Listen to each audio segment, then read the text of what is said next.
Réveille-toi, l'émission qui reconnecte à l'essentiel, présentée par Valérie Karchi, coach artiste de l'âme et conférencière, fondatrice de Wake Up and Smile. Bonjour mes très chers auditeurs, je suis ravie de vous retrouver pour un nouvel épisode de votre émission Réveille-toi, qui a pour vocation d'éveiller, de réveiller des dimensions encore insoupçonnées en vous, tout l'art d'être en vie. Alors aujourd'hui, j'ai l'immense plaisir d'accueillir dans nos studios parisiens un de nos grands amis canadiens, un homme de cœur, authentique, avec un sourire si lumineux qu'il apaise notre cœur en quelques secondes. Conférencier, enseignant international, il accompagne les êtres humains sur le chemin le moins fréquenté, de la tête au cœur. Auteur best-seller de 5 livres, Un cadeau déguisé, Se choisir, Agis, fais ce que tu dis, Laisse-moi t'aimer, à chacun ses défis. Sa mission, c'est d'aider les autres à découvrir leur plein potentiel pour toutes les sphères de leur vie. Présent et engagé, il crée une différence dans l'authenticité, la communication, le respect et l'empathie pour tous ceux qui seront sur son chemin. Et nous avons croisé son chemin aujourd'hui. Je suis très, très, très heureuse et enchantée de recevoir à mes côtés Robert Savoie. Bonjour Robert. Salut Valérie. Comment vas-tu? Je suis honoré. Honoré et en même temps, je suis dans la sensibilité parce que c'est vraiment un honneur d'être ici. Mais pour nous aussi. Merci. De te recevoir ici dans nos studios parisiens. Tu as fait un bon voyage? Très bon, oui. Oui, du Québec? Je suis arrivé il y a quelques jours et du Québec. Et j'étais en événement et conférence. Et de retour dans 4 jours. Parfait. Donc, tu as pris le temps de passer nous voir dans les studios. On est vraiment ravis, Robert, de te recevoir. Alors, pour commencer cette émission, ce nouvel épisode de Réveille-toi, l'émission qui reconnecte à l'essentiel, j'avais envie de te poser une première question qui est une question rituelle de l'émission. Quel a été ton plus beau réveil? Le plus beau réveil, c'est quand mes enfants, j'ai ma fille et mon garçon, et quand mon fils, le dernier je me souviens, c'est quand il venait me prendre dans ses bras et il promenait sa petite voiture sur ma bédaine. C'est les plus beaux moments que je me souviens de mes réveils. Ça, là, c'est de voir la joie dans l'enfant quand tu te réveilles, de voir le sourire, les yeux pétillants. Il n'y a pas rien de plus grand que ça, selon moi.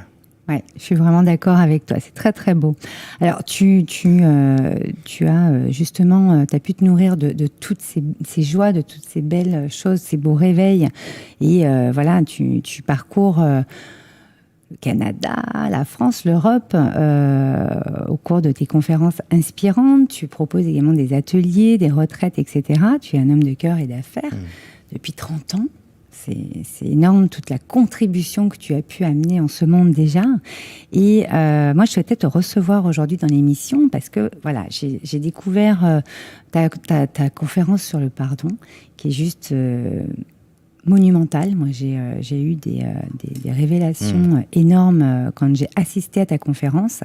Donc, il faut savoir que Robert propose des conférences dans toute la France dans les mois qui viennent, donc n'hésitez pas à aller voir sur son site les dates, on en parlera en fin d'émission. Mais j'avais envie qu'on aborde le pardon aujourd'hui, tout simplement parce que tu as une histoire quand même assez atypique. Et tu sers le monde grâce à ça. Tu as su transformer des choses qui sont quand même loin d'être évidentes à la base. Et j'aimerais vraiment que tu nous racontes un petit peu ton histoire et qu'est-ce qui fait qu'aujourd'hui, tu es derrière le micro de Radio Médecine Douce.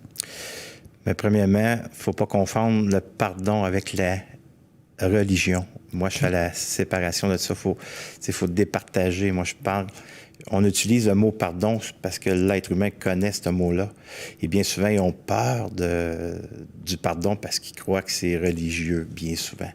Alors, moi, de la façon que je l'enseigne, le pardon, c'est une expérience directe.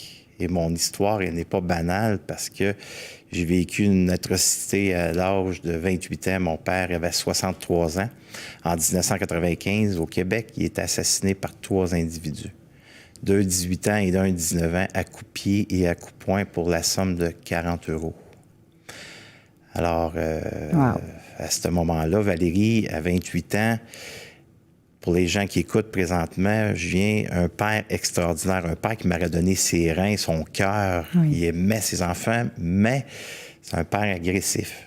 Alors, j'ai été élevé avec des cris, dévalorisation, parfois un coup de strap, une claque, tu sais. Tout ça fait que moi, j'ai porté cette violence-là qui m'a été offerte Transmis. comme héritage. Hein? Oui.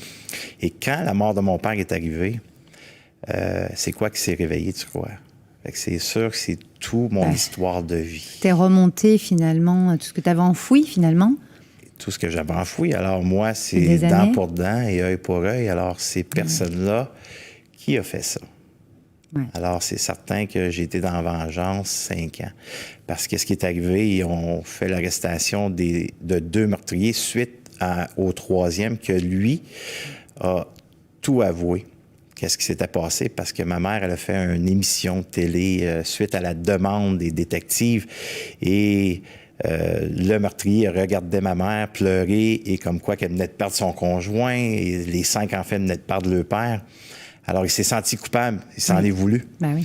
Et là, il a tout dénoncé au poste de police, qu'est-ce qui s'était passé. Et là, ils ont fait l'arrestation des 2 autres.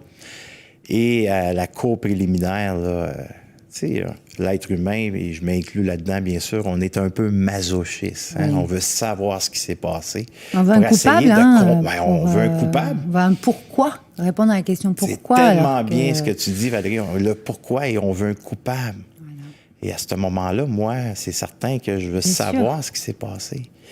Et Ce qui est légitime, finalement, de prime abord, on est dans la réaction, hein, de prime abord, en principe. Hein. Ben, c'est la vengeance, c'est la haine, ce qui est éveillé en moi, que je n'avais pas été capable de m'occuper dans mon enfance. Alors, je ne pouvais pas plus m'en occuper à 28 ans. J'avais appris dent pour dent, œil pour œil. Alors, ces gens-là, ils vont payer. Et surtout, quand le meurtrier, il disait, tu sais, dans la boîte, il disait des cris que mon père criait, tu sais. Il nommait ça. Et moi, j'entendais mon père crier « Lâchez-moi, qu'est-ce que j'ai fait? » Et à tous les soirs, pendant 5 ans, c'est ces cris-là que j'entendais. Je n'avais plus de bons souvenirs de mon père. Ben non, ça avait tout masqué, tout le reste. Tu avais une chape de plomb qui s'était mis par-dessus, en fait. Et voilà. Et ça a été pendant 5 ans. Alors, là, j'étais dans la fuite. Hein, tu sais, de mon histoire, j'étais dans la fuite. Alors, la fuite, ça a été quoi dans mon cas? Moi, il y en a que c'est la boisson, il y en a que c'est les drogues, il y en a que c'est des stupéfiants. Il y a toutes sortes de fuites. Hein. Moi, ça a été le travail. Okay. Je travaillais jour et nuit Okay. pour ne pas ressentir. Voilà. Et ça m'a amené à bâtir une entreprise extraordinaire, beaucoup de matériel. Ça a été tout parce que j'avais besoin de plaisir dans ces 5 ans-là, mais après 5 ans, là, j'étais au bout du rouleau. C'est quoi qui a fait la bascule finalement? Parce qu'au bout de 5 ans, tu étais au bout du rouleau. Qu'est-ce qui fait que tu étais au bout du rouleau? C'était la bascule qui arrivait finalement? La bascule, c'est la croisée des chemins, si je peux dire ainsi, c'est que là, je travaille jour et nuit, j'ai un enfant, j'ai une conjointe qui n'a pas besoin de travailler parce que j'amène beaucoup de matériel et tout ça, mais ma conjointe, ce n'est pas assez. Ça prend, elle veut avoir son homme, hein, qui est ce qu'elle a connu. Et après 5 ans, elle a décidé de me quitter. Là, ça a été... Ça a été le point de repère que je peux dire qui était la croisée des chemins. C'est là que j'ai commencé à faire du cheminement personnel.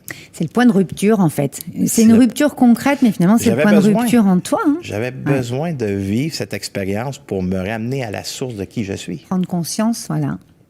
Et c'est là que j'ai pris les guides, j'ai repris mon pouvoir et j'ai commencé à faire du cheminement personnel et j'ai commencé à raconter petit à petit qu'est-ce qui s'était passé avec une vulnérabilité, sensibilité, parce qu'à cette époque-là, moi, la vulnérabilité, sensibilité, oublie ça, c'était pour les gens qui étaient faibles.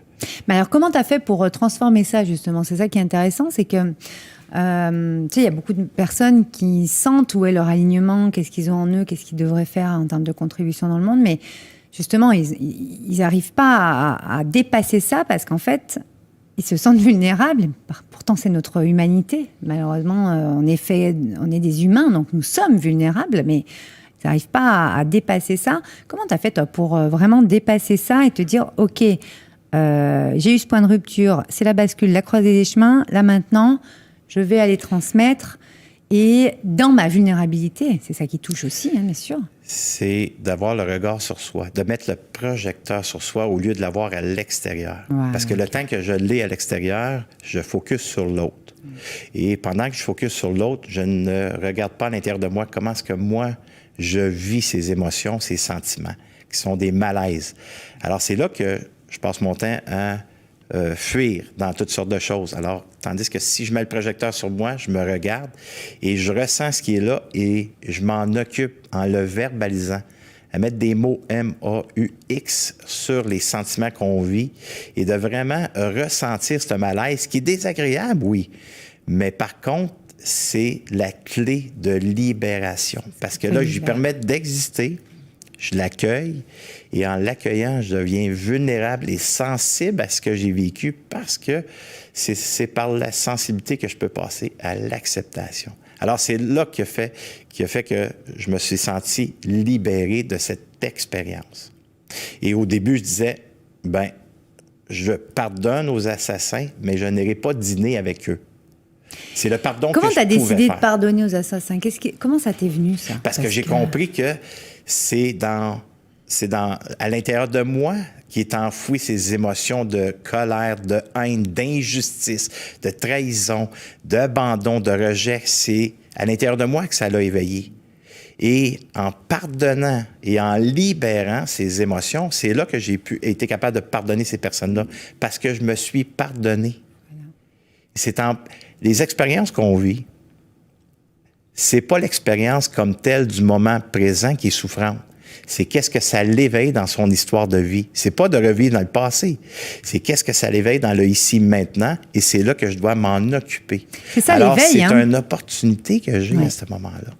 Et ça et comme tu dis, on l'apprend pas. Il y a des gens qui mettent toute leur vie. Ils vont castrer, ils vont refouler et ils vont en vouloir à tout le monde. Puis le temps qu'on en veut à tout le monde, à notre ex qui nous a séparés parce qu'il a pris nos biens, qui s'occupe pas de nos enfants, à un collègue de travail, on s'est fait mis à la porte. Et c'est tout des deuils et des pardons qu'on doit s'accorder à soi pour se sentir enligné et en cohérence avec soi. Sans la libération, Valérie, je ne serais pas ici aujourd'hui.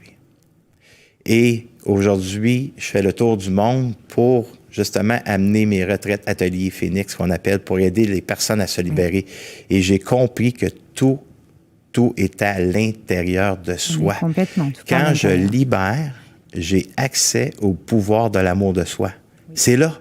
J'ai pas besoin de chercher l'amour. Elle est en moi. Qu'est-ce qui fait que je ne la ressens pas? C'est que je suis pris dans mes émotions que je n'ai pas libérées. Alors, la majorité des gens, ce qui arrive, c'est qu'ils deviennent confortables dans cette souffrance. On accumule, et je deviens confortable et je me bâtis un système relationnel, un fonctionnement. Et ce fonctionnement-là, ce qui se passe, c'est que je reste pris avec ce fonctionnement-là. Et c'est là que je vis dans le passé. Parce que c'est mon rationnel qui prend place et je ne ressens plus ce que je dois ressentir. Et je disais au début, je pardonne, mais je n'irai pas dîner avec eux. Et j'ai compris, après 19 ans que je fais ce que je fais comme métier, j'ai compris que le pardon n'était jamais terminé pour une expérience. Et j'ai continué on chemine toute sa vie. Juste à témoigner 15 minutes. Je disais comment est-ce que je me sentais, qu'est-ce que ça m'avait fait vivre avec une vulnérabilité, sensibilité. Et ce qui s'est passé à ce moment-là, puis écoutez bien ce que je vais vous dire, les auditeurs qui sont là présents aujourd'hui. C'est pas rien d'être vulnérable, sensible. C'est la chose la plus importante pour passer à l'acceptation. Et en plus, le fait d'être authentique, de dire comment est-ce que je me sentais. Une chose que j'avais peur de la réaction des gens. Peur de l'extérieur, du jugement. Et là, j'étais dans l'authenticité, dans ma vérité, et je nommais avec des mots simples, en étant sensible, vulnérable. À la fin de mes conférences, les gens venaient me voir. « Wow, Robert, tu m'as tellement aidé. Tu m'as donné accès à ma sensibilité. Je me sens plus libéré, je me sens plus libre par cet accès-là que tu m'as donné, transmis dans cette conférence. » Et plus j'ai fait ça, à un moment donné, j'ai été rencontrer un des assassins en prison. Parce que c'est un appel que j'avais. Et t'as été encore plus loin que ce que tu pensais pouvoir faire initialement Au début, j'imaginais jamais que je n'étais pas faire ça. C'était déjà bien d'avoir cette envie de libérer, donc de pardonner déjà l'acte. Après, effectivement, aller manger au resto, c'est encore une autre étape. Et il a fallu 19 ans pour pouvoir passer ça. Donc ça prend du temps. J'ai libéré au début ce que moi, je gardais à l'intérieur de moi. C'est ça que j'ai libéré. Et après ça, avoir continué à libérer, enlever des couches, si je peux dire, des plures d'oignons. C'est ça. Ouais. Et là, ça le fait que j'ai voulu rencontrer un des assassins parce qu'il y en avait un des 3 qui se sentait coupable. Il s'en voulait d'avoir tué mon père. Il faisait des séjours à l'hôpital. Il sentait le plafond descendre, les murs rétrécir. Alors, beaucoup de culpabilité. Envers lui-même, il n'avait pas à se pardonner. Envers lui-même, non, il n'arrivait pas à se pardonner. Alors, je dis, pourquoi pas y offrir, de dire, écoute, je t'ai pardonné pour qu'est-ce que tu as fait. Pardonne-toi. Quand tu vas sortir d'ici, tu vas peut-être rencontrer quelqu'un, une amoureuse ou quoi que ce soit, tu auras des enfants. Et si tu gardes cette culpabilité-là, tu vas transmettre ça, cet héritage-là à tes enfants. Alors, c'est comme un appel que j'ai eu. C'est ce que j'ai ressenti et je l'ai rencontré. Et Valérie, s'il y a quelqu'un qui a été jugé dans mon patelin, c'est bien Robert Savoie, parce que les gens m'ont jugé. Aller rencontrer l'assassin qui a tué ton père, ça n'a pas de sens. Tu aurais dû l'assassiner au lieu de dire que tu lui as pardonné. Alors, il a fallu que je fasse face à l'extérieur aussi de tous les jugements que j'ai eus et les regards même de haine à mon égard que j'ai dû faire face. Mais j'ai resté collé à moi. J'ai resté collé à mes intuitions. J'ai resté collé à cette puissance que je porte, qu'on porte tous d'ailleurs. Et je l'ai fait. Et ça le fait quoi? Écoutez, pour ceux qui sont là dans le ici maintenant, je vous permets de dire que ce Québécois, il est fou. Sûrement pas. Il est fou, mais je l'ai pris dans mes bras. Après 4 heures, je l'ai pris dans mes bras. Et les 2, Valérie, on pleure. Et je constate à ce moment-là qu'il pleure et il se pardonne en me disant « I'm sorry, Robert. Je m'excuse, Robert. Je voulais pas faire ça. Je me sens mal. Je me sens coupable. J'ai de la honte. Je me sens... il verbalisait, puis à chaque fois qu'il verbalisait, ça sortait. Il enlevait un voile, il enlevait une pleure. Et là, j'ai pris conscience que j'étais prêt à y offrir le pardon, juste en étant là, présent, en l'entendant, ce qu'il était prêt de nommer.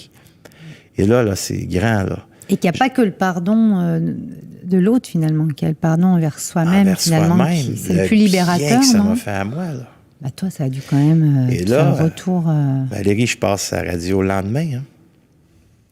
Et quand je passe à la radio le lendemain, moi, je dis, écoute, les gens vont trouver ça extraordinaire parce que si on se souvient bien, dans les années début 2000 ou un peu avant ça, le pape Jean-Paul II avait été en prison pour dire à celui qui l'avait tiré, « Je te pardonne quand tu vas sortir d'ici, pardonne-toi. » Et là, dans les journaux, à la radio, il en parlait, à la télé, il disait « Quel geste d'amour inconditionnel, c'est extraordinaire ce qu'il a fait. » Et là, moi, c'est sûr que le petit Gatinois qui vient du Québec, les gens vont dire la médiation, tous les médias ils vont trouver ça extraordinaire. Là, c'est sûr que je suis parti là, partout. Hein. Et à cette radio, c'est une ligne ouverte. Ils prennent des appels. Et là, je raconte dans 15 minutes ce que j'ai fait. Et la première auditeur, il dit, il est malade. Son père doit tourner dans la tombe.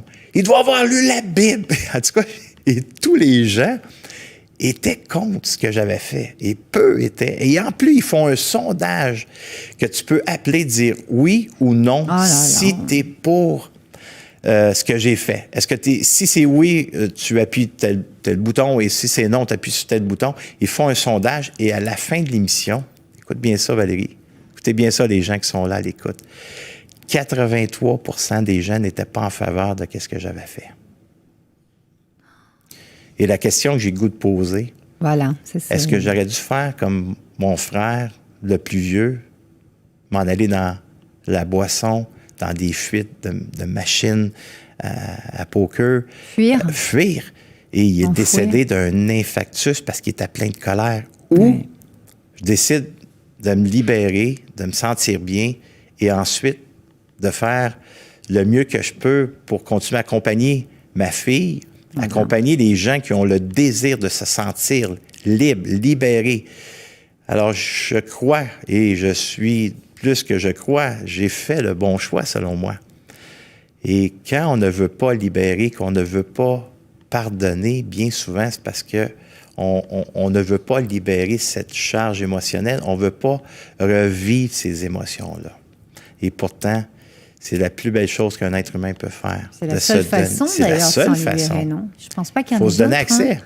Et oui, c'est qu'on peut aller revivre remuer ce qui est très difficile en chacun pour le sortir, en fait. Et oui, c'est pour retourner à la source. Et c'est là la majorité des gens ne veulent pas. Ben, moi, je les accompagne et je fais ça en respectant le rythme de chacun. Je deviens une autorité saine, tu sais, ce qui nous a manqué dans notre vie bien souvent. Ben oui.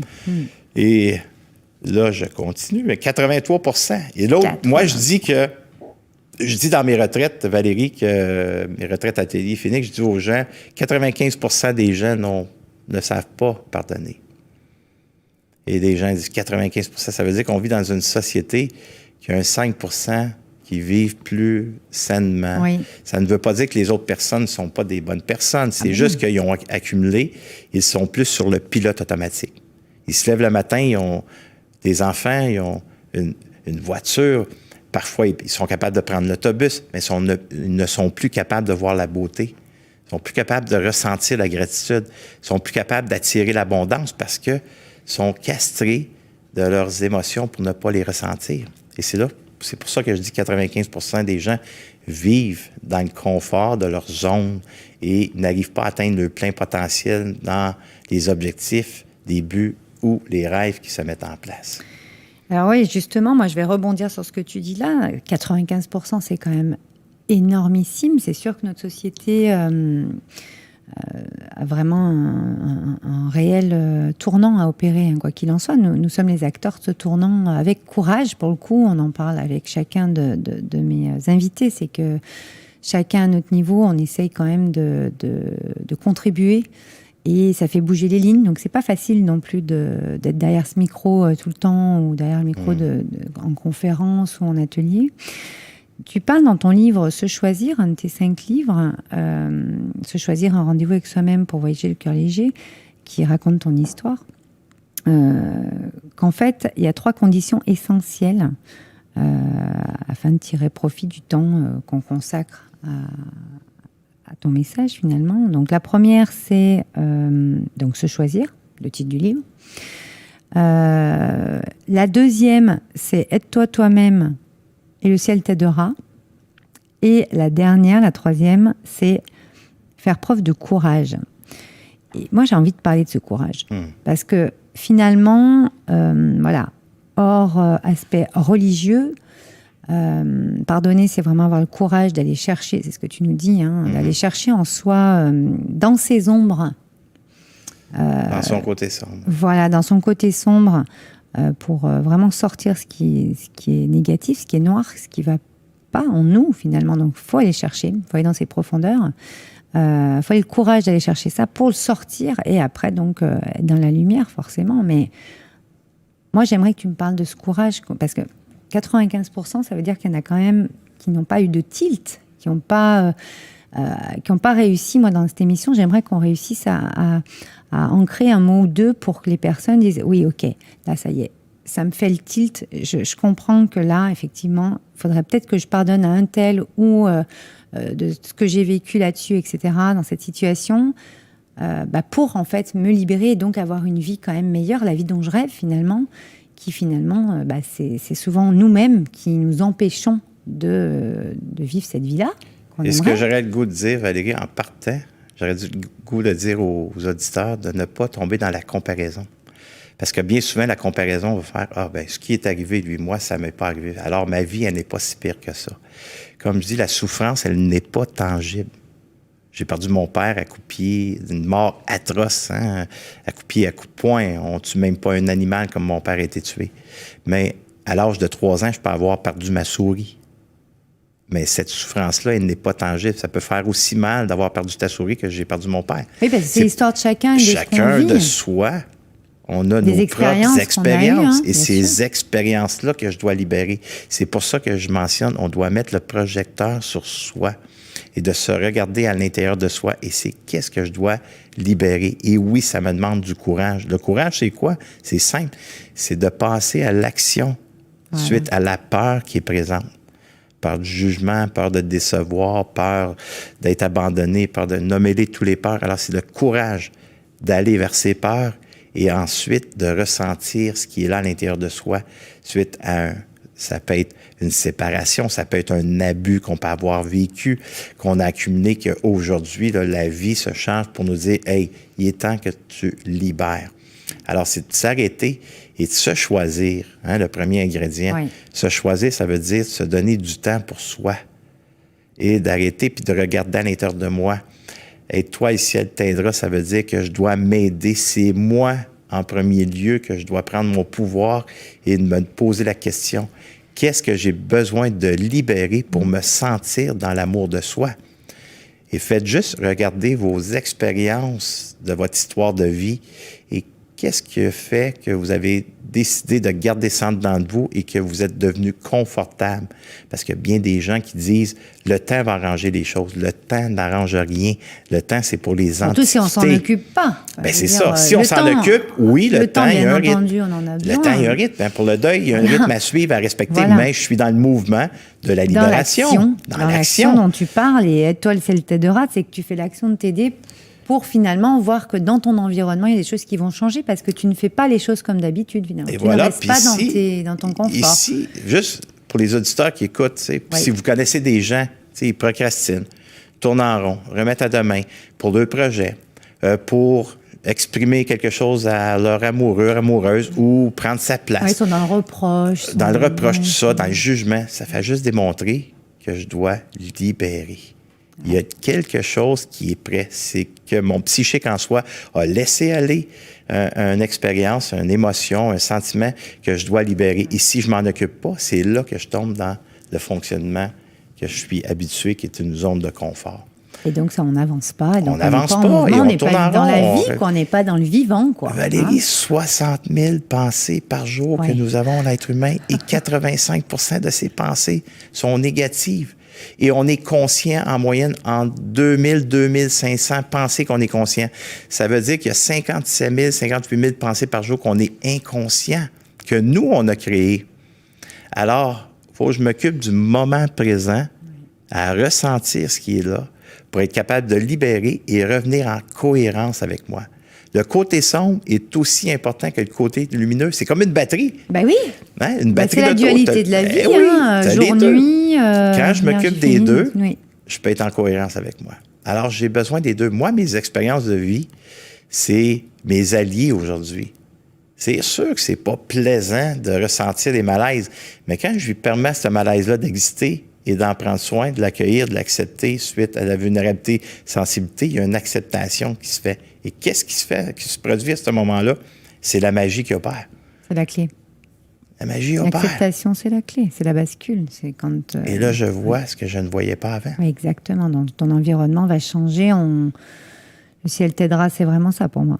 C'est que ton environnement, il y a juste à dire « Oh là là, mais j'aurais jamais pensé que ça se passe ou que ça se passe comme ça. » Regarde, toi, tu n'aurais jamais pensé qu'ils réagissent comme ça, alors que toi, tu pensais à la radio qu'ils allaient être fiers, contents et tout. Oui.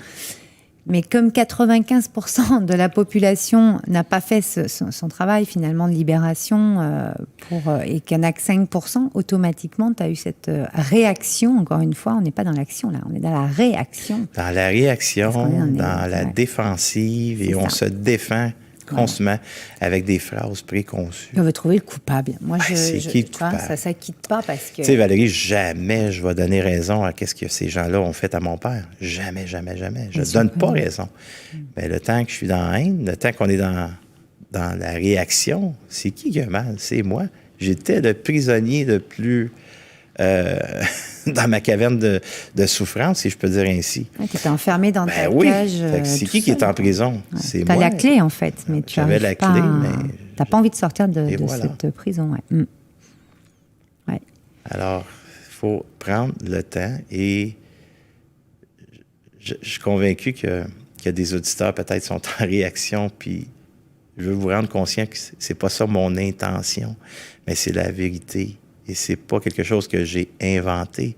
C'est qu'après 19 ans, 3522 conférences, ateliers, retraites, j'ai fait des études, oui, en psychologie, en thérapie, et ainsi de suite, mais c'est de voir les gens en face de moi que c'est là que je peux constater le pourcentage que j'ai nommé. Et ça, c'est la réalité dans qu'est-ce qu'on vit, qu'on soit au Québec, qu'on soit en France, qu'on soit en Afrique, c'est la réalité de l'être humain. On doit prendre le temps de se choisir et de prendre le temps de dire, OK, il est temps que je reprenne mon pouvoir, que je me regarde, et après ça, d'avoir le courage d'aller vers les peurs. Dans mon livre, c'est écrit « affronter ses peurs », mais je prends conscience que arrêtons d'affronter, accueillons plutôt la peur en lui donnant la main. Parce que ma peur, c'est la porte d'entrée, selon moi, à libérer, c'est la porte d'entrée au succès, c'est la porte d'entrée à répondre à nos désirs, à nos rêves. C'est la peur qui nous freine. Mais derrière la peur, il y a le sentiment d'émotion. Ben, c'est vrai qu'on dans les mémoires familiales, hein, dans les siècles et les siècles qui sont passés, effectivement, c'était quand même des vies où il y avait beaucoup de guerres. Hein. On était tout le temps en guerre, finalement, donc on était beaucoup dans la peur. Donc on a vraiment ça ancré en nous, dans les cellules. Et donc, dans notre sémantique de mots, on emploie beaucoup, finalement, le langage de la guerre, finalement. Je vais me battre pour avoir ça, je vais affronter mes peurs. Tu vois, c'est toujours des mots de guerrier, finalement. Mais au bout d'un moment, je pense qu'il faut aussi poser les armes. Hop, on les pose et puis on va pouvoir justement avoir l'amour la vibration du cœur qui va être là pour vraiment prendre. Mais on ne nous l'a pas transmis, ça, vraiment, finalement. Par contre, nous, Valérie, suite à l'émission que tu proposes, encore une fois, c'est un privilège. Alors pourquoi, pour ceux qui écoutent dans l'Ici Maintenant, de ne pas décider, OK, qu'est-ce que je peux faire pour me choisir et passer à l'action de prendre soin de moi davantage pour retrouver cet amour de soi-là, même si j'en ai pas reçu de mon environnement extérieur.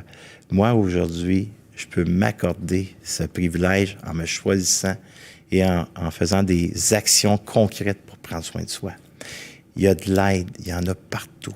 Ouais. Et arrêtons de rester seuls. De rester seul dans l'isolement affectif. Ça, c'est la pire souffrance qu'un être humain peut vivre. Et porter des masques, faire croire que ça va bien quand on vit des choses difficiles. Sortons. Première chose à faire en se choisissant, c'est de sortir de cet isolement affectif pour que je puisse prendre ma place et d'être entendu. Être entendu. Soutenu par des gens qui vont croire en nous, qui vont nous donner la main. On a choisi aussi, d'ailleurs. Hein? Oui. Bien s'entourer. Hein? Oui. De l'énergie, s'entourer des personnes qui ont l'énergie qu'on souhaite avoir dans notre vie, finalement. Oui, d'avoir des gens qui croient, qui peuvent nous propulser vers le haut, qui peuvent nous amener à des endroits beaucoup plus grands que soi. Et ça, on a besoin de ça. On a besoin de l'être humain. Je peux pas m'arranger. Il y a bien des gens qui vont m'arranger seul. On n'ose pas demander de l'aide. Et c'est en demandant de l'aide, en donnant la main, de dire « Hey, j'ai besoin ». Alors, est-ce que tu peux m'aider à me propulser et à libérer ce que je dois libérer pour retrouver cette vibration? Cette vibration, elle est en dedans de nous, là. On ne l'invente pas, on l'a tous. On l'a tous, cette vibration. C'est une énergie puissante et je dois m'en occuper pour être capable d'attirer l'abondance. Et pour moi, le moyen le plus concret, c'est par la libération. Mais écoute, Robert, c'est quand même très, très intéressant tout ce que tu nous dis là. Je pense que vous avez quand même plusieurs clés pour vous libérer et donc parvenir à pardonner. Alors, on emploie le mot qu'on veut, encore une fois. Mais en tout cas, parvenir à se délester finalement de ces poids qu'on garde, en fait, qu'on veut bien garder, mais on s'en rend vraiment pas compte. Alors, pourquoi durer l'émission? Moi, je vais te poser une petite question que je pose souvent, puisque tu as compris que l'émission a pour vocation d'éveiller, de réveiller des dimensions insoupçonnées en nous. C'est comme ça qu'on opère dans mon émission, parce qu'en fait, le fait de s'ouvrir, de s'éveiller, d'ouvrir son esprit, sa conscience, son cœur, fait qu'on va avoir ces moments de bascule, ces moments de réveil, j'appelle ça, et qui vont permettre finalement d'avoir le sourire, mais le sourire authentique, le sourire de la puissance du cœur, où on est après capable d'entendre certaines choses qu'on ne pouvait absolument pas entendre ou vivre avant. C'est là qu'on voit qu'on chemine toute notre vie d'ailleurs. Quelle est ton astuce, ton inspiration, ton conseil pour avoir le smile, le sourire, ou pour le garder en tout cas? Dans une simplicité, aimer servir. Aimer servir. M'aimer et me servir pour que je sois capable de revenir dans cette zone d'énergie puissante. Et c'est là que je vais chercher le sourire. Alors, c'est ce que quand je me lève le matin, c'est ce que je dis en premier. OK, aujourd'hui, aimer, servir. Aimer, servir. Et je me répète ça à la journée longue. Et quand je prends soin de moi, que je m'aime et que je me sers, alors je peux servir tous les gens qui seront sur mon chemin. Ah oui, tu peux mieux transmettre.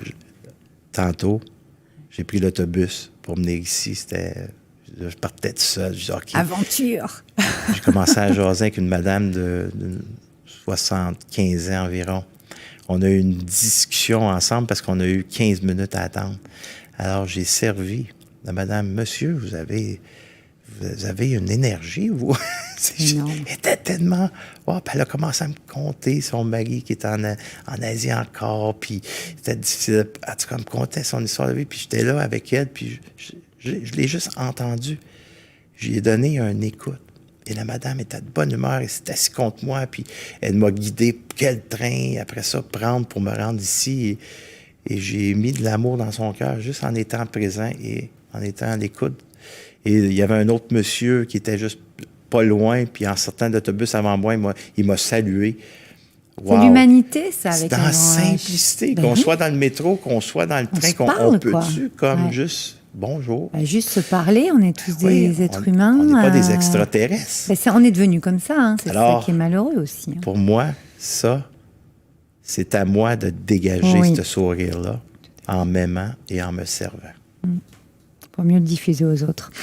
Alors, au niveau de ton actualité, Robert, tu as ton programme en ligne Phoenix qui est disponible jusqu'au 27 octobre 2019. Donc, je vous invite à aller sur le site de robertsavoie.com pour avoir toutes les informations. Vous avez également la retraite atelier, c'est un stage en fait, qui s'appelle également Phoenix. Il y a énormément de dates en Europe, on a beaucoup de chance. Donc, allez voir tout ça sur le site de Robert. On vous mettra tout dans le descriptif. Et puis, pour le mot de la fin, Robert, moi, j'ai envie de dire que finalement, tout l'art d'être en vie, c'est quand même d'arriver à s'aimer et se servir suffisamment pour aimer et servir les autres, finalement, puisque tout part de l'intérieur. Donc, on a vraiment ce déploiement intérieur-extérieur qui est là. Et quand on a compris que c'est dans ce sens-là, et puis qu'après, ça nous revient, et hop, on va encore en transmettre. Finalement, c'est comme ça qu'on augmente la vibration d'amour de notre chère terre-mère et qu'on va arriver à avoir des vies quand même beaucoup plus légères et pleines d'amour, remplies d'amour. Donc, je voulais finir sur ces derniers mots pour cette émission. Merci beaucoup, Robert, encore pour ton passage dans nos studios parisiens. Et je te dis peut-être à bientôt à Paris ou ailleurs, au Canada peut-être. Merci Valérie. Merci à tous les auditeurs qui étaient présents. Merci beaucoup Robert. Au revoir. Merci. Au revoir. Réveille-toi, l'émission qui reconnecte à l'essentiel, présentée par Valérie Karchi, coach artiste de l'âme et conférencière, fondatrice de Wake Up and Smile.